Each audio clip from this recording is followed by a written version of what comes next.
I got my surgery, or my top surgery, and these are my drains. They drain out fluid that builds up underneath of where your skin and your chest is, because there used to be, fat tissue and stuff there, so all that fluid buildup would turn into balloons if it didn't drain. So you gotta drain it, and there's little caps so that you can take it and measure how much is draining each day. And this is the marker that they drew on me with, and he gave it to me. He said that they have to throw them away afterwards, so he said, do you want to keep it as a souvenir? And I said, yes, of course I do. But even though I was like all druggy, when I was all druggy after coming out of anesthesia, I didn't get too weird. I just described everything to everybody. I'd be like, look, those puke bags are green, or look, that needs to be cleaned, or, I was just describing stuff a lot. I have a bunch of bandages everywhere on my hands and stuff because, and an allergy tag, but I because of my stupid rare anemia type, they had to poke me a lot.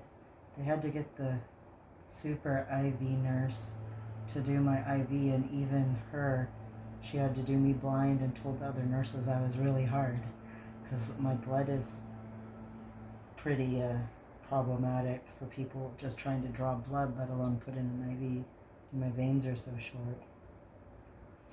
I am actually in not too much pain in my chest. My hands hurt quite a bit for a while, but they're doing pretty good.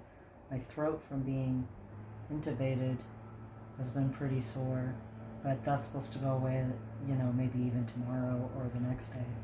My hands will be pretty good. I get my first sponge bath soon. I've been living on a diet of protein shakes with like frozen fruit and spinach and stuff in them, and then had a little bit of applesauce and a tiny bit of ice cream and frozen grapes. Frozen grapes are great. The bidet has helped quite a bit. I've been sleeping a lot. We got a wedge pillow, and that's been nice to have for laying on. But yeah, I keep waking up and peeing, drinking a little water, eating a little something, and then go back to sleep, or lay down and watch a show and then fall asleep. So lots of sleep. I'm only on Tylenol. I haven't needed the narcotics at all. So I'm really happy about that because I don't like taking any painkillers in the first place. So just some Tylenol. But yeah, they had to shave both my arms for the IVs because they were having so much trouble. And they had to poke me blind in this hand like 3 times and blind in this hand like 2 times. And then they poked me once over here. So the IV was actually kind of the worst part. When I went in to do my stuff, I got to talk to an anesthesiologist who was going to do stuff, and then I got to talk to the head anesthesiologist because of the red in my hair and my anemia. They wanted to double make sure that, I wouldn't wake up or anything like that and stuff. And then my surgeon, he was really nice. He's super not intimidating, which is really good. My top surgery, I got a picture. Maybe I'll show the picture in another stream. But the picture, it looks like it's good. I'm happy with how it looked. So that's good, but obviously I can't see this till this comes off.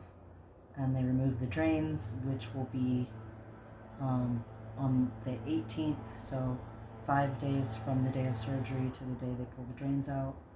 Hopefully, as long as I've, calmed down on draining.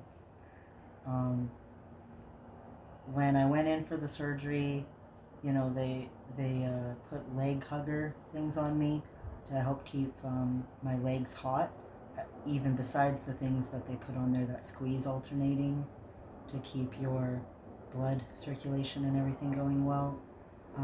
And they put a hot pads under my hands, probably because of my anemia and trying to keep blood circulating to my limbs.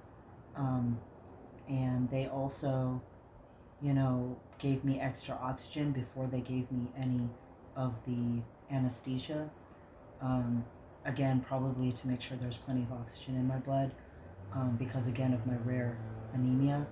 But if you have some sort of a, I don't know, disorder and you're watching this and you're like, well, I probably can never have what I wish I could have, talk to your doctors, talk to your surgeons, because it might actually be possible. It might just be a little complicated, but you know, they made it as easy as they could for how complicated it was. Again, my hands definitely hurt from all the blind stabbings, but in the end, I got what I wanted, so it was worth putting up with, or however you want to say that. Anyway, that's, I guess, good enough for now.